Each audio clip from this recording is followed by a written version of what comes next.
Do you wonder if others are dealing with the same project management challenges as you? Not sure where to turn for guidance and leadership?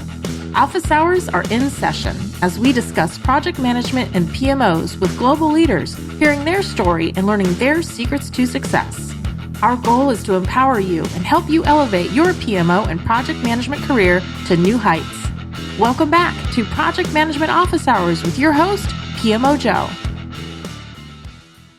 Welcome, everyone, to Project Management Office Hours, the #1 live project management radio show in the U.S., and we're broadcasting to you today from the Phoenix Business Radio X studios in Tempe, Arizona. I'm your host, PMO Joe, and for the next hour, we'll be talking project management with our special guest.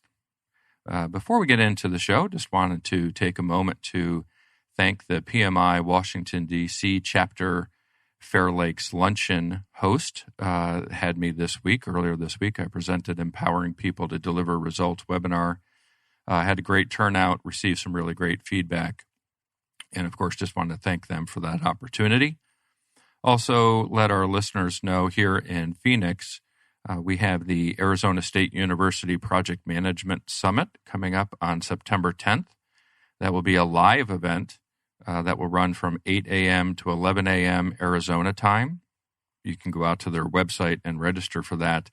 This will be the first PM summit that ASU is putting on, and they plan to have it as an annual event. Unfortunately, obviously, as with everything else impacted by the COVID pandemic, but you still get a great lineup of speakers, including a keynote presentation from former guest Ruth Pierce. So really excited to have Ruth joining that. And I'll be speaking there, as well as a couple other former guests. Eric Doc Wright and Steve Fulmer will be presenting as well. So head over to https://uto.asu.edu/events/PM-summit-2020. That's a mouthful. But if you just Google Arizona PM Summit, you'll get a link to be able to go out to that. Also, I'll be presenting at the upcoming PMO Impact Summit, which runs from September 14th to the 26th. That is put together by Laura Bernard, another former guest of ours. Laura does a great job. She's assembled over 80 leaders from around the world who will be presenting. Registration is free, thanks to the sponsor she has organized for that event. So go out to PMOImpactSummit.com. Register for that free event and check out my presentation during that as well. And of course, thanks to our sponsor, the PMO Squad. They're the home of the PurposeDriven PMO. Visit thepmosquad.com to learn how the squad can support your project management team with our resources, training, and of course, PMO builds and recovery.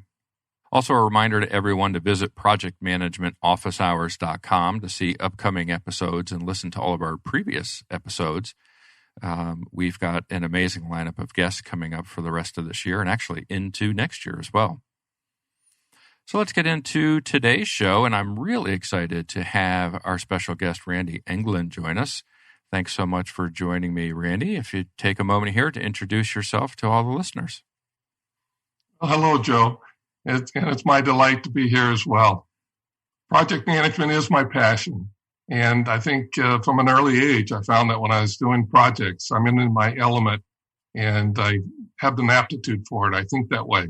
And I've had times where I've been sort of a reactive or maintenance mode, and that wasn't my thing. But even when I was in the field with GE Medical installing radiology equipment, when I could manage them as projects, then I really felt into my element. And when I went into Hewlett-Packard and was able to get a project management position and work in the project office there as our project management initiative, this was just delightful. It was something that I was able to be an internal consultant, and I was at HP for 22 years. I think it was during that time that met Dr. Robert J. Graham, and he and I wrote the book, Creating an Environment for Successful Projects. And that really opened the door for me to really, first of all, the collaboration with another person who taught in executive education at Wharton and many other things. But it's just been a wonderful collaboration, and I've gone on since I left HP in 2000 as an independent consultant, worked with Alfonso Bucero to write several books on project sponsorship and on the complete project manager. So I continue talking about these topics. I do seminars for the Project Management Institute. I teach online at Northeastern University on a course about leading and managing technical projects. So it's delightful to stay involved with those activities, to hear the pain that people feel and help turn on the light bulbs for people to see things can be differently. So I think part of my purpose is to help people change thinking. How do we create environments that are the way we want to work and support us to do our best work? And so I'd like to share some of that with your listeners here today. Oh, that's great. Thank you so much. And obviously, I love when I hear somebody say, talk about their purpose, because with the PMO squad, of course, our purpose-driven PMO is so important to us. And I also loved how you said how you've just known from an early age. When people ask me, how long have you been a project manager? And I'm 52 now. And I said, well, I guess we'll throw away the first year. So we'll go 51 years I've been a project manager, because that's just how I was born, right? I don't have to work at becoming a project manager, just like many or great singers or musicians or athletes are just born that way. That's how I feel, right? Helping organize and lead and motivate and influence people just becomes an innate skill within me. Well, it's also the thing that you really do tap a lot of multiple disciplines. And that's what I found during my career, that I was working in sales development for HP and marketing, and being able to understand the sales process and be able to say, wow, this is very important to not only just be a salesperson, but to sell yourself, your ideas, your project. And then being able to understand negotiating. When I took a negotiating course over 30 years ago, I think it changed my life, and it's a lifelong skill. And so those are some things that even before I was in project manager, I'd read a lot of the literature or, worked on my MBA in management.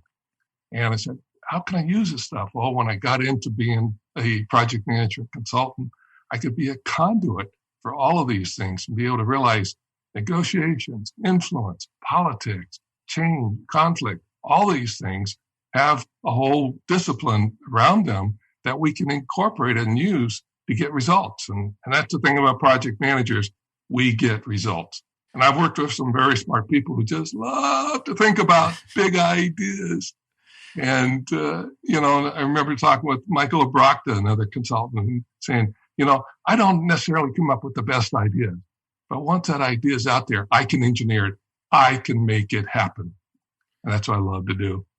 Well, I think what's critical, what you just shared there, is that project management is so important to incorporate the people skills, right? And when you get sales training or leadership training, an MBA, you're learning more than just the specific content of the topic, right? You're really learning how to be an influencer of people. And my undergraduate was in electrical engineering, and I thought from high school that was always my thing. But as I got into the technical, the details, I said, But when I did the MBA and the people skills and applying them in a technical environment, that's really a delightful place to be. Yeah, and it just took me back to memory lane, right? I started out college in an accounting program. 3 semesters in, I said, how am I going to interact with people in this profession? I said, this is the wrong one for me. And my undergraduate degree ended up being in business, but my master's degree is in organizational communication, right? I just needed that interaction with people, again, because of the way I'm built, right? The way I'm pre-wired to understand how important those people skills are. I mean, what is it about people skills that you find necessary within project managers, or maybe even lacking within project managers? Right. I think the hook that I use for a lot of my materials, seminars, and books is that oftentimes, much like you and I both just shared, we started out as a tactical professional. And then we get to the point that it looks like we're on a plateau. It's same old, and where do I go from here? And to see the mountains off in the distance and saying, how do I get to there?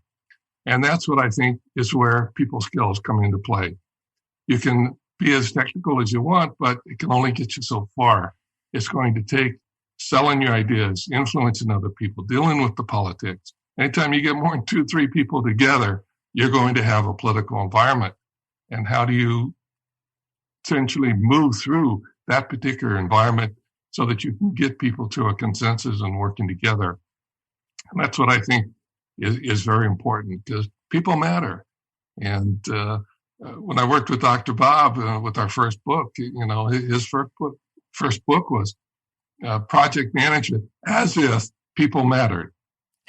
and that was the first book in my experience that combined the technical with the behavioral side of project management. And that just opened the doors for me. And my whole career has really been based upon that, trying to focus on the people skills, the soft skills that make a difference in how effective somebody can be in getting results.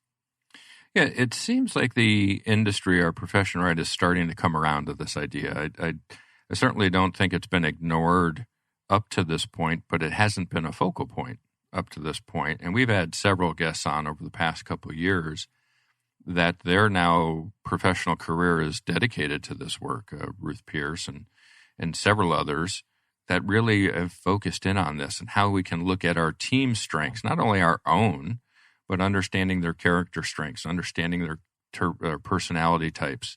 All right, and Dr. Barbara Troutline and the work that she's done with change management and understanding our own skills and strengths.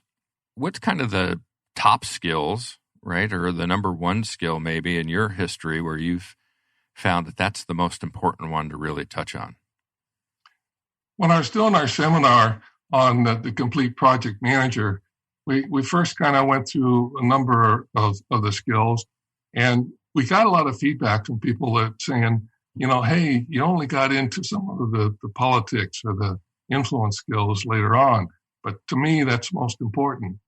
So we actually changed the format and direction. In fact, even with the second edition of the Complete Project Manager, we reformatted the chapters in the sense of covering those people skills, those individual skills that I can do myself and improve and develop, such as leadership, influence, negotiation, politics.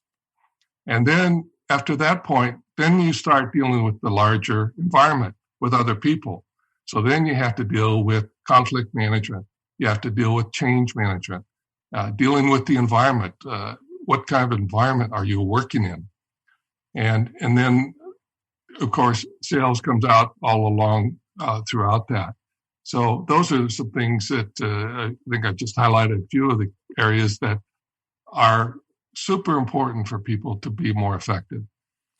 Yeah, and what I love is there's a lot of free resources out there for people to use nowadays to capture their own strengths, right, and character strengths and their teams, right? A great example I have is we went out to my own organization, the PMO Squad. I had one of our project managers who was in the military, he's a veteran, go out and do his via character strengths.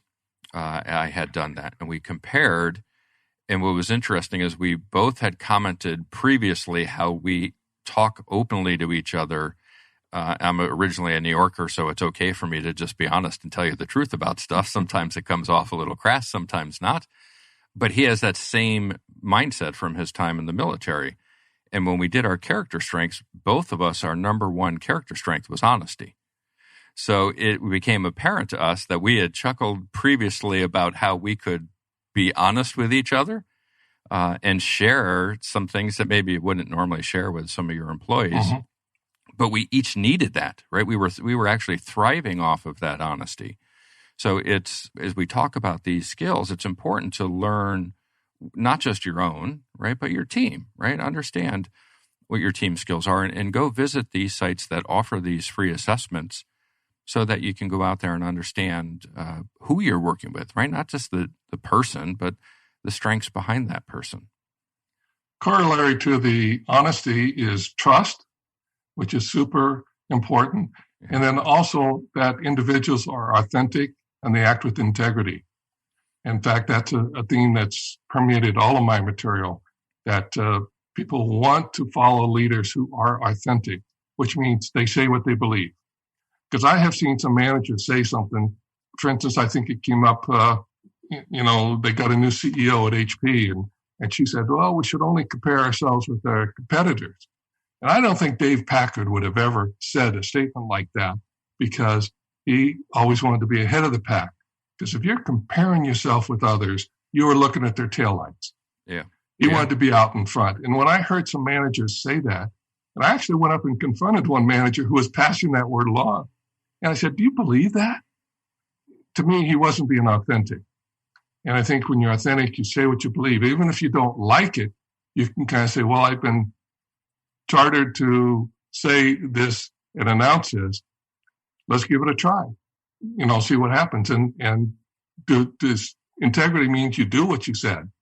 And an integrity crime is something that I think has hurt so many teams, because people see, they said that, but they don't believe it and they don't act on it.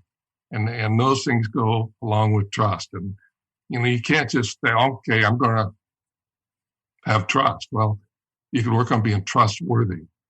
And that's where especially good project managers work on being trustworthy. Meaning, if they said they're going to do something by a certain time, they do it. They get it done.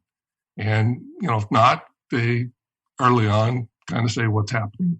But they work on being trustworthy. And I think all those things go together. And those are some ways of being honest. Yeah, I agree with that. And I think this is a couple of the items you point out there with integrity and trust end up being a challenge for project managers, because we're sometimes the redheaded stepchild in the organization. And an executive will say, well, last week we had a status report and we were green, and this week we're red. How did that happen, right? I can't trust what you're going to tell me from this point forward. And there's a fear within project managers, right? Leaders have to understand it's okay to be truthful and share the good news and the bad news. And too often project managers struggle with this, and they go from green to red, and executives lose that trust, and it's hard to earn back after you've lost it. Oh, for sure. You had also mentioned the sales training you've went through, right? And of course, selling is full of negotiation, right? Mm-hmm. How does that play within project management? When's the right time to negotiate? Always. Especially in project management, when your sponsor is giving you an assignment, that's the prime time to negotiate. That if you're being given something, I want it good, I want it fast, and I want it cheap. Right. And from the triple constraints of project management, you can't have all three. You've got to prioritize. It's most important to have scope, or to meet a schedule, or to use whatever resources you have. And so what's the priority? So right at the beginning of every project, you need to negotiate that. If you're being given impossible goals, you need to push back, because otherwise you're being set up for failure. And we don't want that. We don't want people to fail. So it's negotiating at the front of the project with your sponsors. You're going to be negotiating with team members throughout the project. Maybe they're being assigned to it. Do they want to do this project? Do they want to be on the team? That's a negotiation. And a change, or somebody's proposing to make a change to a specification or something, or a schedule, or different resources. That's a negotiation. So we negotiate every day. Like I said, once I really took a course on it, it was mind-blowing. It was just fantastic. And my wife has picked up on it. Even when we were in Hong Kong, you can negotiate with every salesperson. You can negotiate when you go to Nordstrom's, okay? And it's something that many times when I'm starting off the negotiation module or teaching a course on it, I ask of you, how many of you at some point have taken a negotiating course or read a book? And maybe only 2 or 3 of us have our hand up. And I say, okay, put those hands up high. Now look around the room. Look at the winners. Now, what about the rest of you losers? Now, and I don't want to insult anybody, but I kind of want to make the point that it's a lifelong skill that will help you every day as you learn to negotiate. You learn, to focus on not the person, but what is the problem or the issue. And don't get stuck on a position, but try to probe for what are the key points that somebody cares about. How do you find that out?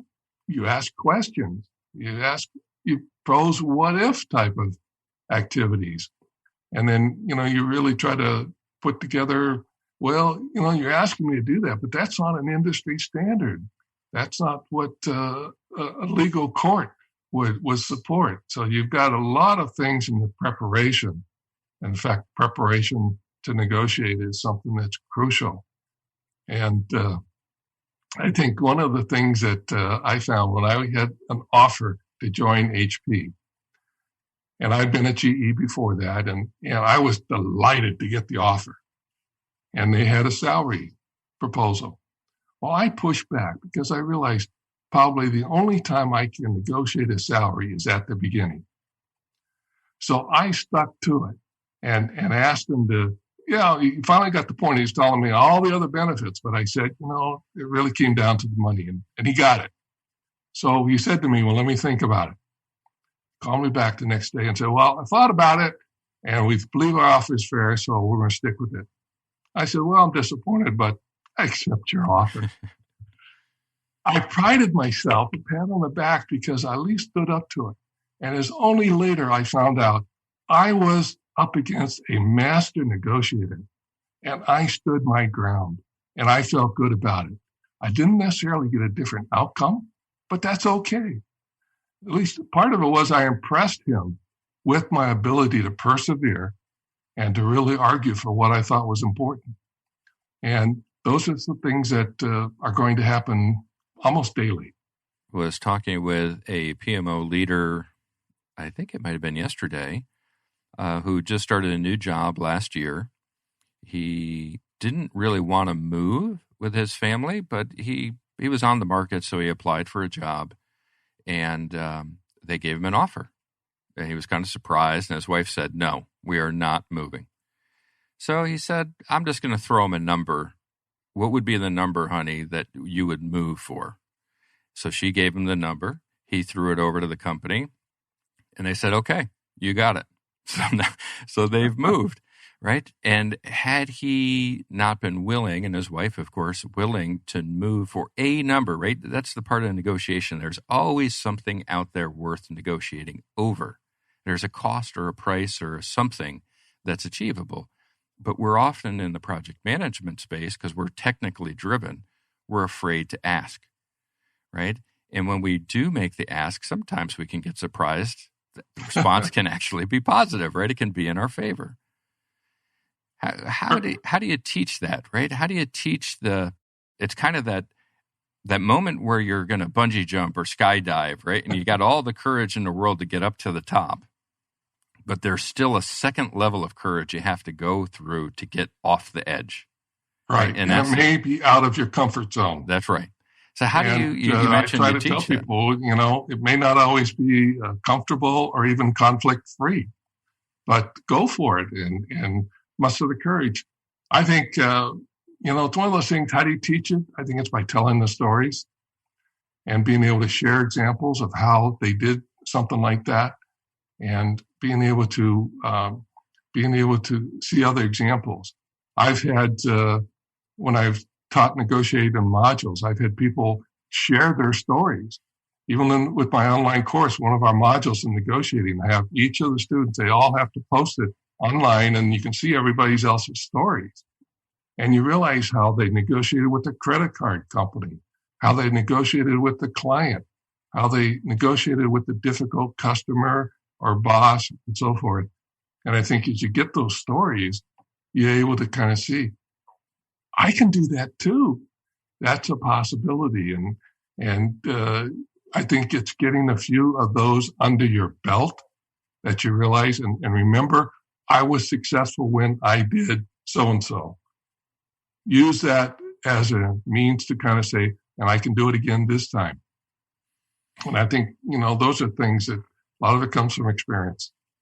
Yeah, I think back to early in my career, just as a project manager, maybe about 4 or 5 years in at that point. I was working within Textron Financial at the time, and we had a really important project come up. And general manager of the division, Jerry Britton, had asked for me to be the project manager. And Jerry, who's one of the most amazing leaders I've ever had the pleasure of working for, said, Joe, what can we give you as part of the business to make sure that this project is successful? No leader had ever asked me that before. How was I going to answer that? So I said, well, Jerry, I would love to have a business leader join this project full time, so it'll show the business how important it is to the business, because it's your project. It's not an IT project, right? Thinking no way in the world would this division general manager give up a resource to go work on this project. Sure enough, he said, sure, you've got your resource. He said, all right, anything else, Joe? And at this point, I'm thinking, well, hey, he just said yes to something. I'm shooting for the stars. I said, Jerry, I noticed that you always talk at our quarterly meetings how sales resources have earned their quarterly bonuses. You mentioned how important this project is to you. How about if the project team can win quarterly bonuses if we stay on track and can achieve the project in the timeline we've laid out? He said, done deal. You got it.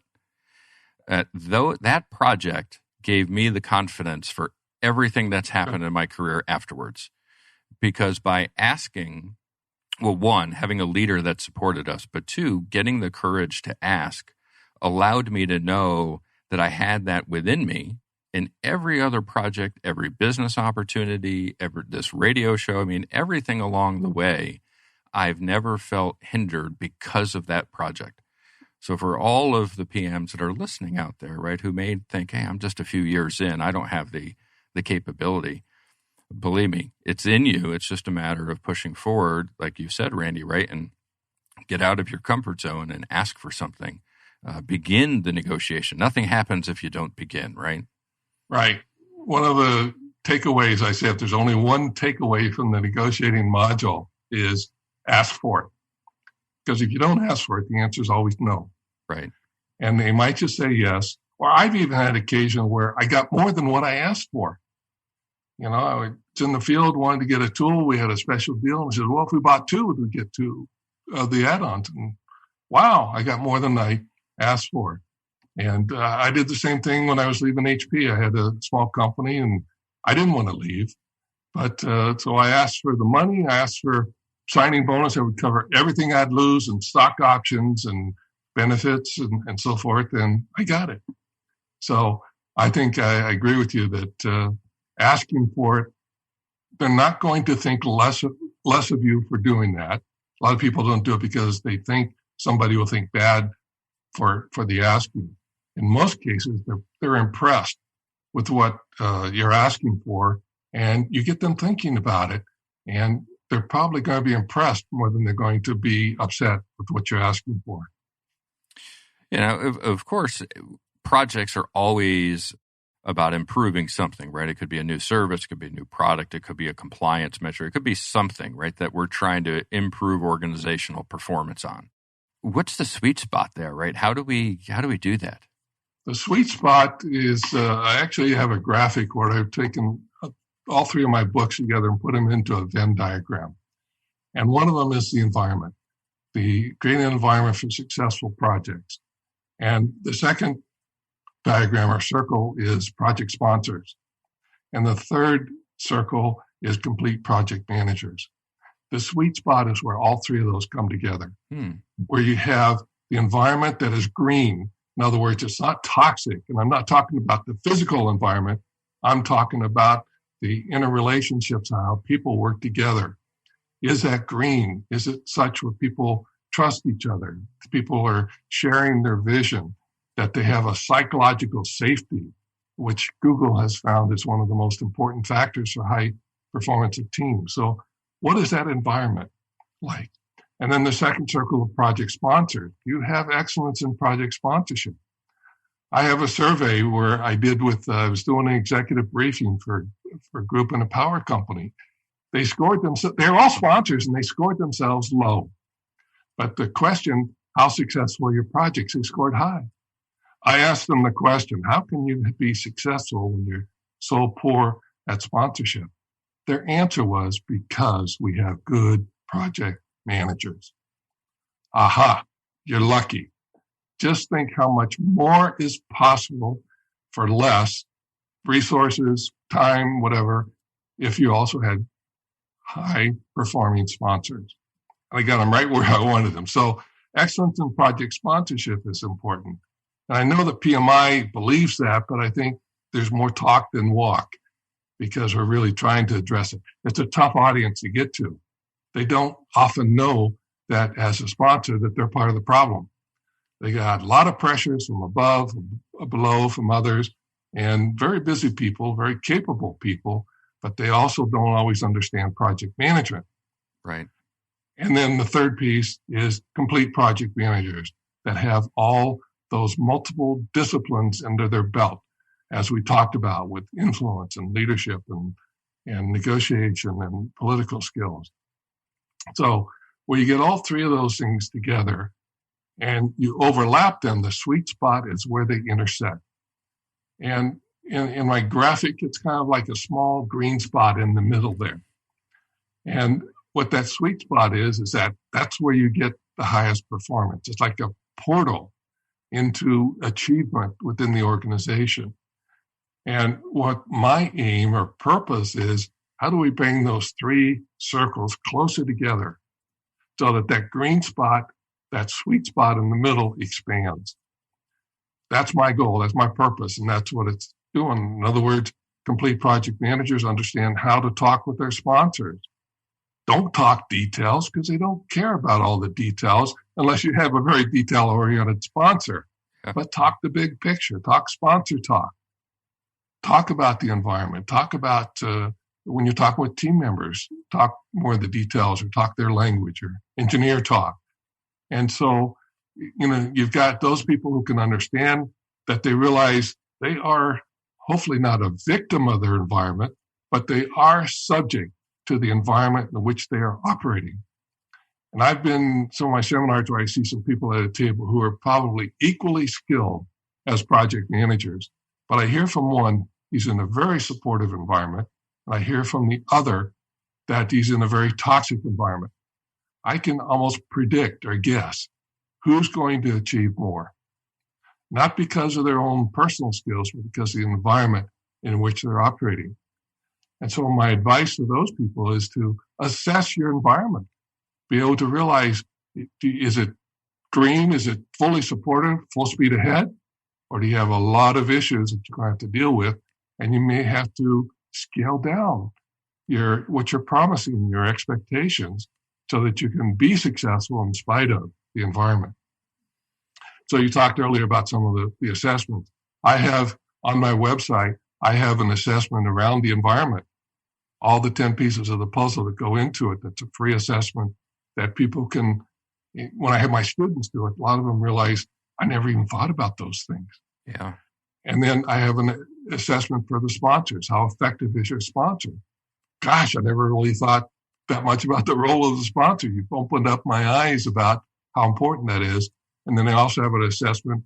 How complete are you as a project manager that realize in each of those areas, where are you strong, that you can leverage those skills, where are there some development opportunities? And so I think when all three of those things come together, that's what I talk about as a sweet spot. So you mentioned that assessment on your website. What is the website? Where do people go to see that?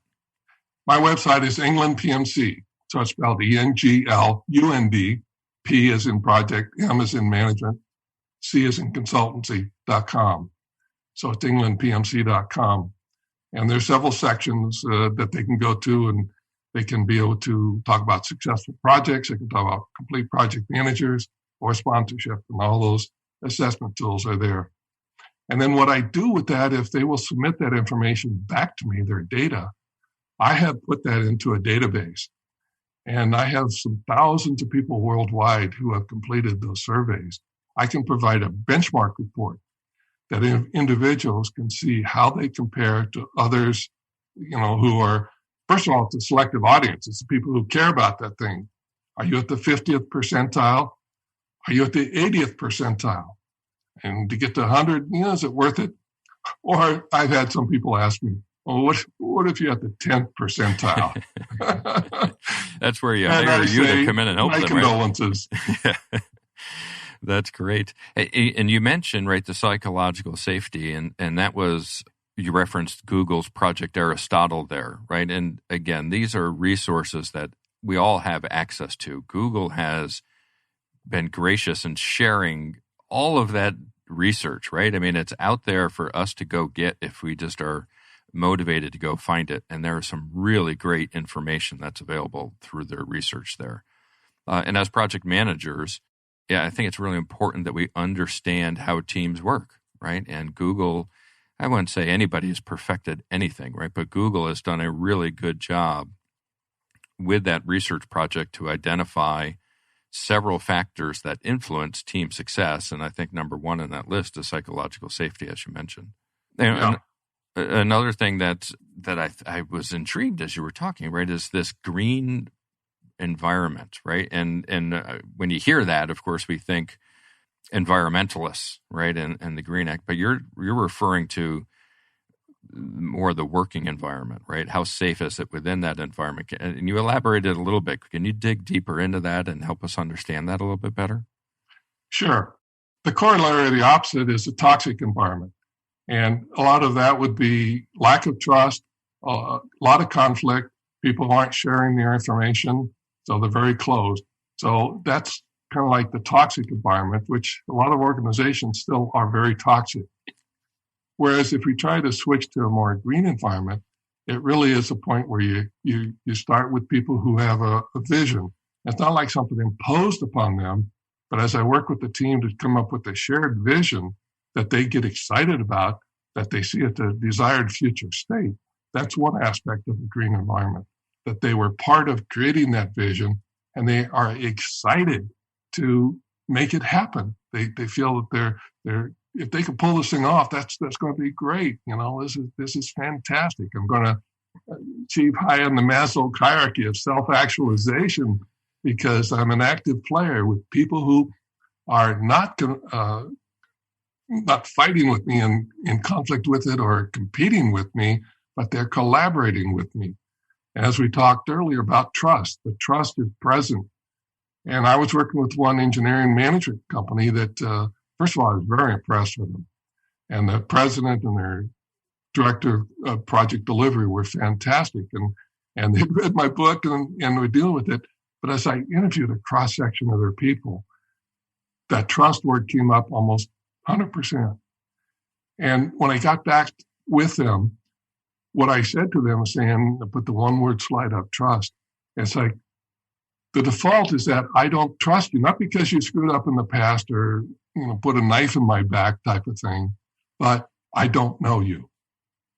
And I'm saying this is important because you are addressing that right here by being together, get to know each other so that you can make the default is I trust you instead of not trusting you. They're, in that sense, creating a green environment because the trust is there, that they have a shared sense of purpose. I might ask a team, if I come in, I said, the boss comes into the room and here's a team meeting, said, oh, I just talked to our sponsor and he says, your project is canceled and you're all fired. Okay, that's not true. But if it were, what are we going to lose? What will our customers lose? What will our organization not have in place if our project is not done? And in that sense, do we know what our purpose is? Okay, so I shared with you earlier what my purpose is to help people change thinking to create those environments. You shared your purpose statement. And I asked one general contractor one time, he said, yeah, we have a purpose statement. I said, well, would you share it with us? It's written down somewhere. I'd have to dig it out. And, it's kind of, okay, you flunk. Yes. It should be something that is in front of the mind. It's ever present. It's something that every day you can say, I'm working on this purpose towards this vision. And I have people who are collaborating with me, who are sharing with me, that are trusting me and I'm trusting them. Even if we disagree, we can be open about conflict. Conflicts are shared and put out on front of the table instead of hidden under the rug or being such where, they're not openly addressed. I think those are just some of the examples of what I describe as a green working environment. It's those interrelationships among people. That helps me certainly understand it more. And as you're speaking, I think back to some of the talks that I give about empowering people to deliver results. One of the examples I use of organizations that empower their people is the United States military. They do it by bringing the work to the team as opposed to the team to the work, right? In traditional project management sense, we bring the team to the work, and then the team disbands afterwards. And they don't have that trust, right? They haven't worked together to understand that they are going to collectively work together and to collaborate. They're going to work towards a common mission. But in the military, they have teams that train together, that build trust. That you've got my six, right? They understand that no matter what's going to happen behind me, you've got my back. And then they bring missions to them because those teams have now been trained to trust each other and be effective. This is the movement towards Agile, right? Where teams exist and we bring teams to work. We have a mission / a sprint. We get that work out and then we move on to the next sprint. Through all of the work that you've doing, teaching and capturing data and research, do you see any information in there or trends about this difference between preset teams and bringing the work to that team versus forming teams and bringing the work to a formed, or bringing that team that just was formed for the project?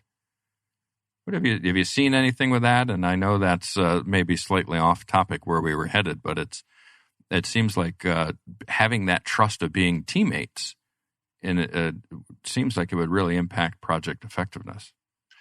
Well, it certainly does. And you're going to have different personalities on every single team.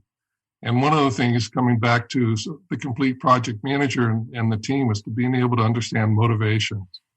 Not everybody on a team is going to be motivated by the same thing. And I think one of the key things that I found, whether the team is self-directed or if it's appointed for the project or they propose something themselves and they want to make it happen, whatever is up front, try to understand how are people motivated who are on that team. And 3 questions are such that can be asked is that, why do you want to be on this project? Second question is, what can you contribute to this project?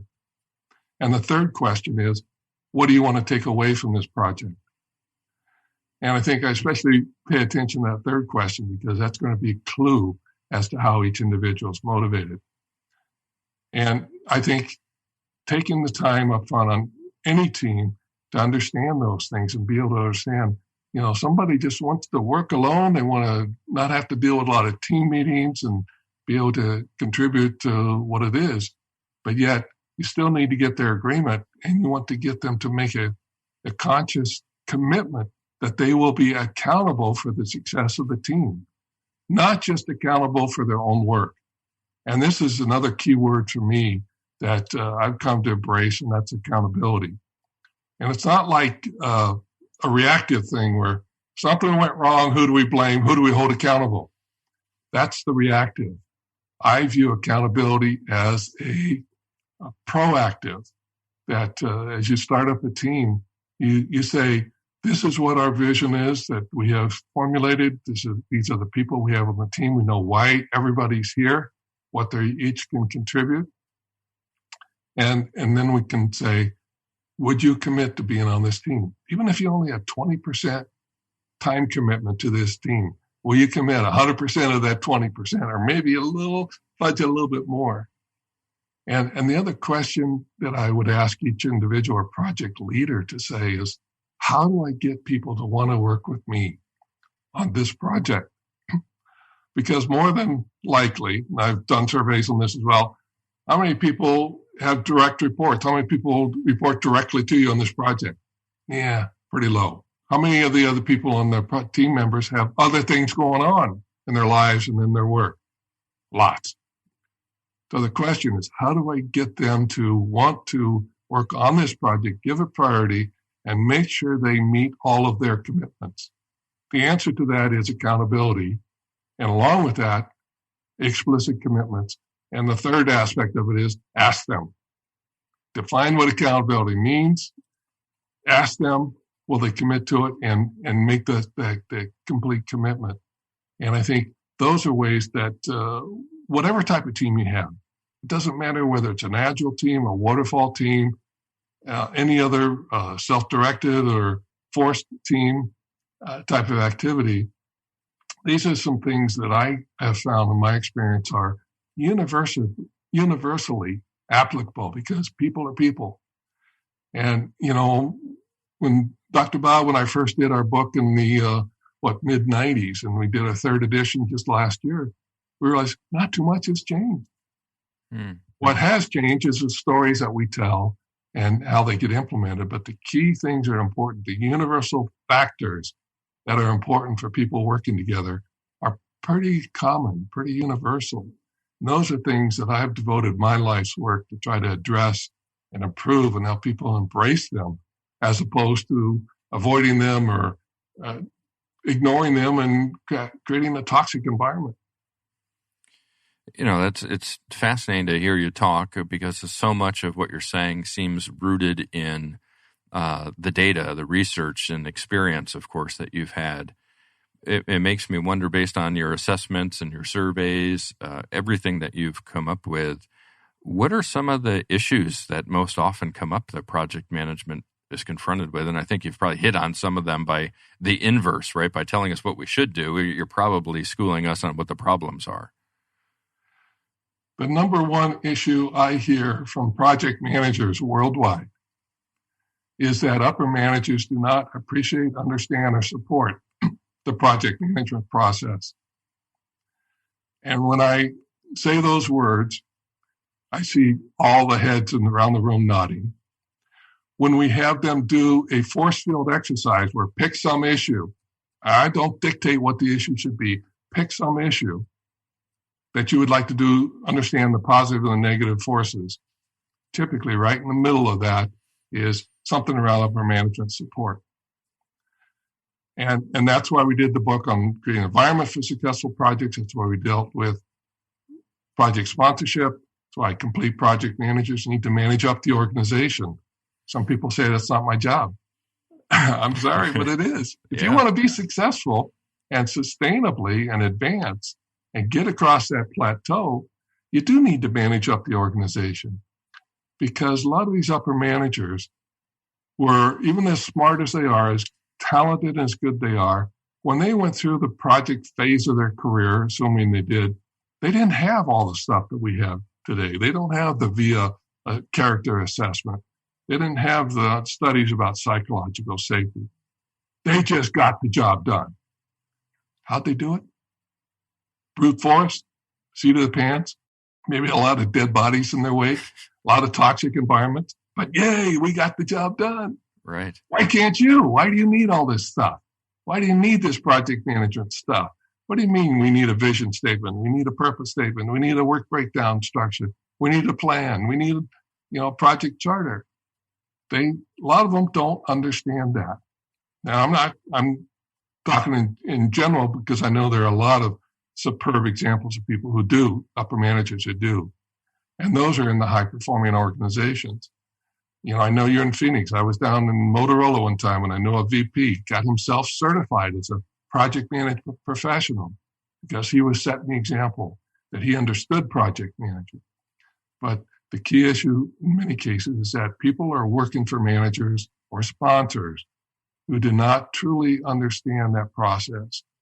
And it took me a while at HP when I was doing a program manager, putting a new process in place, that when I left that group, my manager's manager said to me, it wasn't intuitively obvious to me what you were doing to get the support for that process. But now when I see what you did and the results you got, I came to realize that, you're a very process-oriented person and you get things done. He had given some assignments to my boss, the manager in between. They didn't quite get done. He said, I should have given them to you because you'll get them done. And so I'm excited about that because, he came to see it. He didn't understand it initially. I had to do my best work. I had to persevere. I had to use my passion and persistence and patience to get it done, but realizing I'm following a proven process, whether it's operating across organizations or getting people committed or on board or being able to share their thoughts and their best ideas to get things done. And I think that's what I think a lot of project managers don't quite view that as part of the job. They just want to do what the tasks are and get the work breakdown structure and manage all those things to the schedule. And there's so much more involved in doing that. And so it starts with the project manager, but it also is dependent upon project sponsors and upper managers being able to understand it. So part of my work is where I'm hopeful in my lifetime I can make an impact on many of the project sponsors. That's why I've written the book. I'd love to do more seminars on project sponsorship, but I can't get PMI to schedule it. They don't show up. Yeah, okay, and what's interesting is through Pulse of the Profession that PMI puts out, right, their trend survey information, we see that the number one factor repeatedly year over year in project success is an engaged, active project sponsor. Yep. So we know it's there. And I think I know one of the reasons why in the project management space we don't make movement, right? We don't gain ground here. And I'm the managing director for the PMO Global Alliance to manage the PMO Global Survey. And this year we're doing the first survey. It's to be the largest PMO survey in the world. And our focus is on leadership. So you can go out to the PMO Squad website and there's a link to the survey, or you can go out and visit me on LinkedIn and you can see I've got several posts out there on the survey to have access. But what happens is we promote good project managers to become PMO leaders. PMO leaders are leaders. They're not project managers anymore. And we've not trained them on how to run a functional department within an organization. We haven't taught them how to manage up. We haven't taught them how to work with executives. So executive support for project management lags executive support for the manufacturing line, whether that's a real manufacturing line or a virtual, depending on the company, right? So we PMO leaders out there in the world have to understand, as leaders, we have to influence our organizations to dedicate the resources, both financial, training, people, et cetera, to execution and delivery of projects, just as we do to operations and product development. And until we do that, I think we're always going to be fighting this battle. Mm-hmm. But I'd love to get some data to support it. So any PMO leader out there, please be sure to go out and participate in the PMO Global Survey. We have over 50 countries, I believe it is now, who have participated in this, and it's open through August 31st. So everybody go out there and participate. Likewise, when I'm in front of any audience or a seminar, I ask people, will you join with me in the quest to manage up the organization, to make a difference in what we're trying to accomplish? Not just doing your tasks, but being able to realize the bigger picture and share the stories. And, I'd love to come into organizations and if nothing else, just open the door. Many times people wonder, why do I have to bring in a consultant to say the same thing I've been saying? And my answer is because it works. Yeah. A lot of times they don't listen to you because they've heard you all along and they know you, but you got an axe to grind. But when they get somebody from outside come in and say, these things are important, you need to pay attention to them, I have seen that turn heads dramatically, where we can finally get support for doing these issues, or getting the executive support, getting the environments, getting the right people in the project management position, that the people who take over PMOs, they understand what a PMO can do. And if it's viewed as a bureaucratic thing that gets in the way, boy, that's not good. But do they have a vision that says, this is the most helpful group for getting things done in this organization? That's what the leader needs to believe in and make happen. Yeah, so we're thinking, right, and managing up, just another resource for folks listening is Dana Brownlee, who was a guest on the show previously, has a fantastic book out there called Managing Up. and it provides great tools for project managers and others to be able to help manage our bosses, right? Well, Randy, we have a lot of ground to cover, but we are out of time. We could talk for hours and days on this. We had joked before the show started that you had said, how long's the show going to run? I said 7 hours. I think we might be able to hit 7 hours today, but unfortunately we don't have that time. So any last items you want to share with our audience? How can they get in touch with you? Anything that you have coming up, any books or any sessions? I do have a virtual seminar. PMI Seminars World has gone virtual this year. I'm doing a virtual seminar on integrating people, organizational, and technical skills, the complete project manager. It's happening in early October. So go to the PMI.org site and register for it. We've been doing this seminar for a while, and I love it every time we get some really engaged people. So that's coming up. The books are out there. I talked about the 3 books. I also have a book on creating the project office. My website is Englund PMC. That's ENGLUNDPMC.com. The assessment tools are there. I have a LinkedIn, many articles or blogs. There's a paper on executive imperatives. What are the high priority action items that executives can do to improve organizational performance? I put a lot of content in Pinterest. There's some pins that highlight a number of the key things that we've talked about and more. So I believe in putting it out there. And if somebody would like me to talk to them or do a virtual seminar or webinar or consulting engagement, I'd love to, or even send me an email. And on my website has the email address. I'd love to interface with other people. Give me a challenge. I'll share your ideas and we'll go from there. Randy, thanks so much. Obviously, a lot of experience and information that you have. And heck, I started the PMO squad because I was tired of being one of those PMO leaders who kept asking the bosses, hey, how come you keep going with what the consultant says? And then it struck me one day, why aren't I a consultant? So that was, 7 years ago, and that was the evolution I went through. So you're spot on with that one, and you're spot on with just about everything today, and we're very like-minded, and I love the work that you do, and so fortunate to have you as a guest today. Thank you so much. My pleasure. Thank you. I also want to thank all of our listeners, right? Without listeners, we don't have a show. So please be sure to visit projectmanagementofficehours.com to check out all of our great shows and guests. And what a lineup we have coming up. We are booked into next year, if you can believe that. So our next show coming up, we have retired Navy SEAL John McCaskill coming on. And John is now recently retired, but he's got a Scrum to Go board he's come out with. Talk about hitting retirement and going, but it's a great product. Actually, I ordered 3 of them last week. Then we have PMBOK 7 authors Cindy Dionisio and Mike Griffiths. We follow that up with Elizabeth Heron joining us from the UK. Priya Patra from India. It's our first guest live from India. Peter Taylor will be joining from the UK, and of course, he's one of the finalists for PMO Influencer of the Year. Ben Aston then joined us from Canada, and of course, he's host of the Digital PM podcast.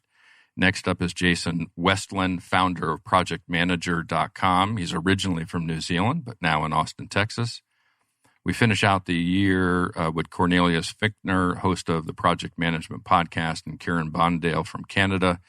And then we start next year with our first guest from Africa. Billy Mwape joins us live from Zambia. I mean, wow, what a series of shows we have coming up. I am super excited. And a reminder to everybody that we record these shows and release them as a podcast. So catch us live or catch the replay. Listen to Project Management Office Hours on Apple Podcasts, Google Play, iHeartRadio, Spotify, Spreaker, whatever your podcast platform of choice is.